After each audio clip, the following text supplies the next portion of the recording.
ক।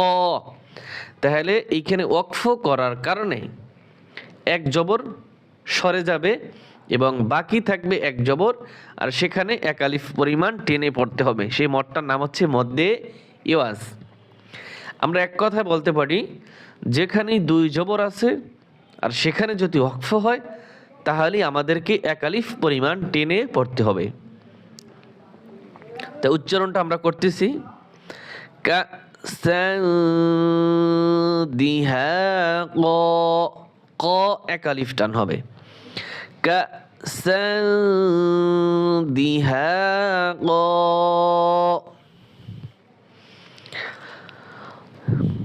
বুঝতে পারছেন? যদি না বোঝেন কমেন্ট করে জানাবেন, আমি বোঝানোর চেষ্টা করব। য লামজের জিল, লাম দুই জের লিং, জিল্লিং, জাল ইয়াজের জি, জিল্লিং জি।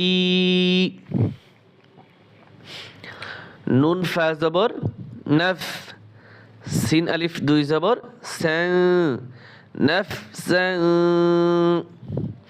যা জবর যা, কাফ ইয়াজের কি। এইখানে কিন্তু জেরের বাম পাশে তাসদিদ ওয়ালা ইয়া, তা এখানে কিন্তু টান হবে না। ভুল করে কিন্তু এখানে টান দেয়, টান দেওয়া যাবে না। জেরের বাম পাশে জজমলা ইয়া, তাহলে টান হবে। এখানে জজমলা ইয়া নেই, তাহলে ইয়ার উপরে তাসদিদ থাকলে ইয়াকে শক্ত করিয়া পড়িতে হয়। কাফ ইয়াজের কি, নফসান।